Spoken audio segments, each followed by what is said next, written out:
Bonjour frères et sœurs, un bon lundi de Pentecôte, que cette fête nous rappelle combien l'Esprit Saint est une réalité chez nous, dans nos vies. Nous continuons la lecture dans Acte 14. Je le lis à partir du verset 15 et je prends le verset 15 en cours. Nous vous apportons une bonne nouvelle en vous appelant à renoncer à ces idoles sans consistance pour vous tourner vers le Dieu vivant, qui a fait le ciel et la terre, la mer et tout ce qui s'y trouve. Dans les générations passées, il a laissé toutes les nations suivre leur propre voie. Pourtant, il n'a pas cessé de rendre témoignage à ce qu'il est, par le bien qu'il fait. Il vous envoie du ciel les pluies, les saisons fertiles.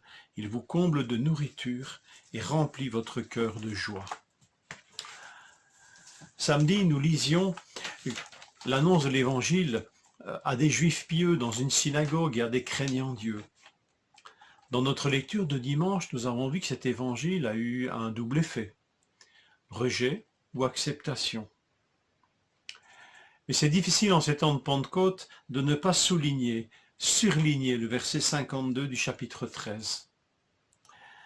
Ils étaient remplis de joie, les disciples, les nouveaux disciples, ils étaient remplis de joie et du Saint-Esprit. On ne peut recevoir l'un sans l'autre. Béni sois-tu, Seigneur, parce que recevoir l'Esprit Saint, être rempli de l'Esprit, c'est être rempli aussi de cette joie qui vient de Dieu. Continuant leur mission, Paul et Barnabas annoncent l'Évangile à Lystre. Nous vous apportons une bonne nouvelle, à vous aussi. Alors maintenant, on est chez les païens et bien idolâtres. Un miracle est accompli, le Seigneur leur permet d'accomplir un miracle, ressemblant très fort à celui de Pierre au début des Actes, un boiteux, un impotent, enfin voilà, un boiteux. Et là, on veut faire on veut leur rendre un sacrifice. Et Paul en profite pour lancer un appel avec un verbe fort. Grosso modo, enfin, c'est un seul verbe qui est rendu par deux verbes dans nos traductions, renoncer et tourner, et tournez-vous, ou détournez-vous et tournez-vous.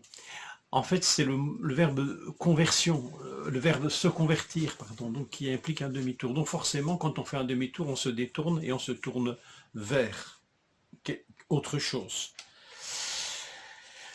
Et c'est intéressant, c'est un verbe fort, c'est le verbe se convertir, ou convertissez-vous. Mais c'est intéressant quand même de penser que quand on invite quelqu'un à se détourner, quelqu'un qui ne connaît pas le Seigneur, on ne l'invite pas simplement à un quart de tour, mais à un demi-tour. C'est détourne-toi pour te tourner vers Dieu. Je ne sais pas s'il nous arrive de partager l'Évangile encore, mais si nous partageons l'Évangile ou si nous voyons quelqu'un qui vit manifestement des choses mauvaises, nous pourrions lui dire « Mais détourne-toi de ça, abandonne ».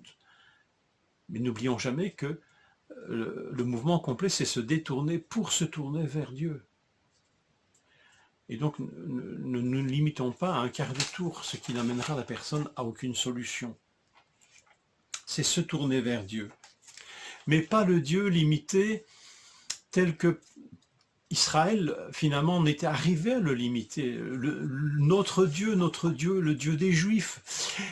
Le Dieu d'Israël est bien sûr le Dieu de l'univers, le Dieu de la création. Il n'est pas la propriété et il ne s'est pas limité à Israël. Autrement dit, en dehors d'Israël, Dieu agit encore. Et c'est ce que Paul ici est en train de dire. Dieu agit en tout lieu. Avant que même Paul ne soit entré dans ces lieux, Dieu y était agissant. Ça ne veut pas dire que les gens étaient dans la vérité par rapport à ce Dieu, mais que Dieu a laissé un témoignage chez eux. Ça, c'est quand même une bonne chose à ne pas oublier. Où que nous soyons, Dieu est chez lui. Où que nous soyons, Dieu est à l'action. Et donc parler de Dieu à tout homme, c'est pas nécessairement lui parler d'un sujet complètement interplanétaire ou extraterrestre. Dieu a laissé sa trace dans toutes les nations et chez tous les hommes, parce qu'il est le Dieu de la terre, le Dieu de la création, tout a été fait par lui, pour lui. Et donc, j'espère que cette vérité est encore en nous et qu'elle est en moi. Seigneur, ranime cette vérité, que nous nous rappelions, Seigneur, que où que nous soyons, tu es présent et que tu as laissé des traces de ta présence chez tout homme et dans toute nation. Alors, notez bien qu'ici, Paul ne va pas utiliser de versets bibliques, puisque ces gens-là ne connaissent pas la Bible, mais Paul est imprégné de vérités bibliques. Le Dieu de la Bible, il est clairement celui que Paul enseigne et prêche. Se détourner des idoles pour se tourner vers le Dieu vrai. Alors voilà, c'est les païens qui sont appelés à se tourner vers la foi. Mais je vous laisse une application qui va peut-être vous surprendre et qui me surprend aussi, mais je vous la laisse. Est-ce qu'il est possible que dans la marche d'un chrétien,